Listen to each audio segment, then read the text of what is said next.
Mes chers amis, ensemble avec la prière pour tout le peuple juif, pour tous les innocents, pour tous les peuples, toutes les personnes qui souffrent, nous prions pour que la souffrance arrête. Et surtout aujourd'hui, une journée tellement propice, la journée de Yud Aleph Shvat, le 11e, le 11e jour du mois de Shvat. Comme j'ai mentionné avant Shabbat, le 10e jour de Shabbat, c'est la Hiloula. Aujourd'hui, donc, hier, c'était la Hiloula du rabbi précédent, qu'en 1950, il y a 74 ans, il a physiquement quitté ce monde. L'année d'après, le 11e jour du mois de Shvat, le Rebbe a finalement, officiellement accepté la position, la responsabilité d'être le leader, d'être le Rebbe de toute la génération. Et d'être le Nasi Hador, le prince de toute la génération.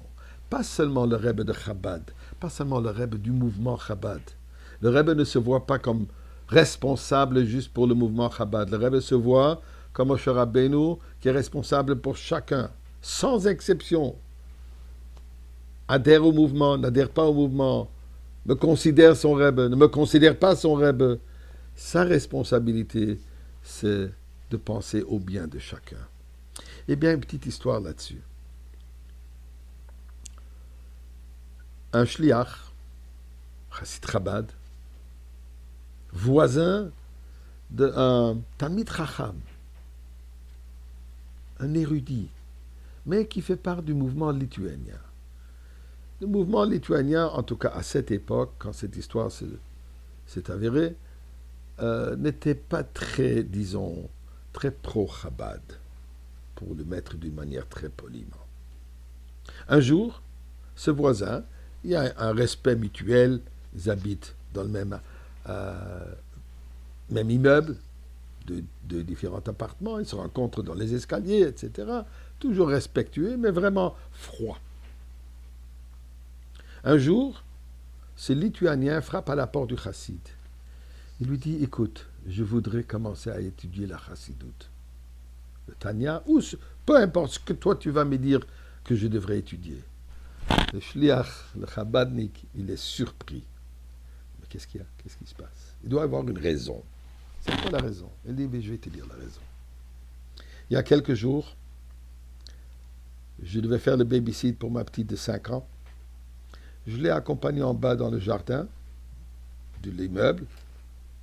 Jouer. Et là, il s'avère que ta petite fille, les deux, ils ont le même âge, sont très copines, ils n'ont pas ce problème d'idéologie, les enfants, ils jouent, peu importe l'idéologie, peu importe la couleur, peu importe la religion, les enfants, eux, ils se comprennent, eux, ils s'aiment, malgré toutes les différences.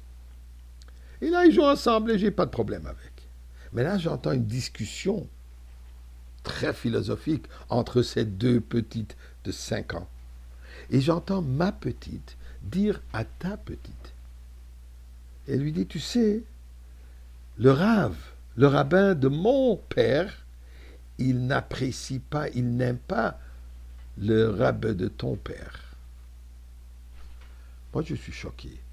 Pourquoi est-ce que ma petite parle des choses comme ça? Là, je réalise. Elle parle comme ça puisque c'est ça ce qu'elle entend à la maison. Là, ça m'a choqué un peu à quel point je dois faire attention. Puisque c'est certainement pas le message que je veux transmettre à ma fille de 5 ans. Et là, j'écoute ce que ta fille lui répond. Et elle lui dit les paroles suivantes. Tu sais, mais le rebbe de mon père, il aime le rabbin de ton père. Et non seulement le rabbin de ton père, il aime tout le monde.